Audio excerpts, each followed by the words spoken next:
President Trump and North Korean leader Kim Jong Un did not make a deal at their second summit. After the talks ended overnight, Mr. Trump said, quote, "Sometimes you have to walk." The president said Kim wanted sanctions fully lifted in exchange for closing only some of its nuclear sites. The two leaders left Vietnam without plans for a third meeting. Last June, they did sign commitments during their first historic summit. Army General Vincent Brooks helped coordinate that meeting in Singapore. He was commander of U.S. forces in Korea from 2016 until late last year. He retired on January 1st, and he's with us now. General Brooks, welcome. Good morning. Good to have you here, General. Thanks. Good to see you. Let me ask you this. The North Korean leader got to walk on the world stage in essential parity with the American president. The U.S. position on verification appears to have changed. The president said he was a good person. They have a good friendship. What did the U.S. get? Well, what I was happy to see was that there's progress in creating a new relationship between North and South Korea and between the United States and North Korea. And this progress was upset by yesterday's outcome. There was a chance to move much further in establishing a new relationship, like a declaration of end of war, and that didn't happen. And so what the U.S. got out of this is a clearer understanding of what it is that concerns Kim Jong Un the most, and that he does indeed intend to release his nuclear weapons, but he doesn't know the way to get there and doesn't have a foundation of trust. Was it a diplomatic failure, and who is a winner and a loser here, if there is such a thing? Well, I certainly wouldn't call it a diplomatic failure. It's another step in diplomacy. And first, I'm very happy as a military former commander to see that there is diplomacy and that there's not a need to pursue a military option at the present time. That's what we were pursuing in 2017.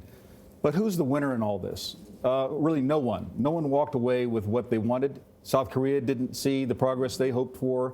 China didn't see the progress they hoped for. North Korea didn't get the relief they wanted. The United States did not get the disclosure it wanted.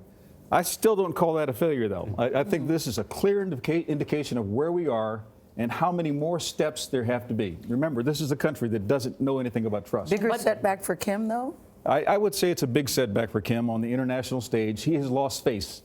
And now he'll have to do something to restore that. But while the North Koreans have said that they will not continue ballistic missile testing, doesn't this, though, give them more time to continue an incentive to keep building their nuclear weapons without having to disclose them? It gives them more time under sanctions. And so that's what Kim Jong Un has made very clear he would like to see relieved. It's 450 days since the last provocation. And yes, I'm counting. I was then and I still am. And that's important to recognize. He said he was going in a different direction, and he indeed has gone in a different direction. But Kim Jong Un does not know the way forward on building trust. But he also said in his New Year's message that if sanctions were not lifted, he would be forced to take a quote-unquote new path. Are we closer or further away coming out of this meeting to this new path? I think we're closer. Now, this is strange. All right, this has been my experience with Korea over many, many years, many decades. Often you're closer when you feel like you're further apart. It sounds illogical, but it's absolutely true. So Kim Jong Un now has a better understanding of what he didn't get and what he really wants, which is economic development. It's not that he wants his nuclear weapons. He wants economic development. And he now sees that he has to take a different way to get there. He gambled and missed. But, General, we've seen the North Koreans play footsie when sanctions start to bite. They come. There were talks before about nuclear disarmament. They broke down over verification. So haven't we seen this play before, and why then would this time be different? There are some similarities, but I think what's important to note is what is different this time.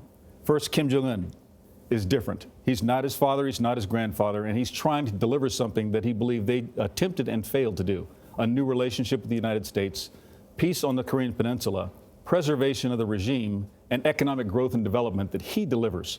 And so this is a different circumstance than before. He also achieved the nuclear weapons that his grandfather did not. General, we have 28,000 troops in South Korea, which you commanded, as well as their families. Do you believe they are safer because of this new relationship between the South Korean president and North Korean president and what Trump is doing?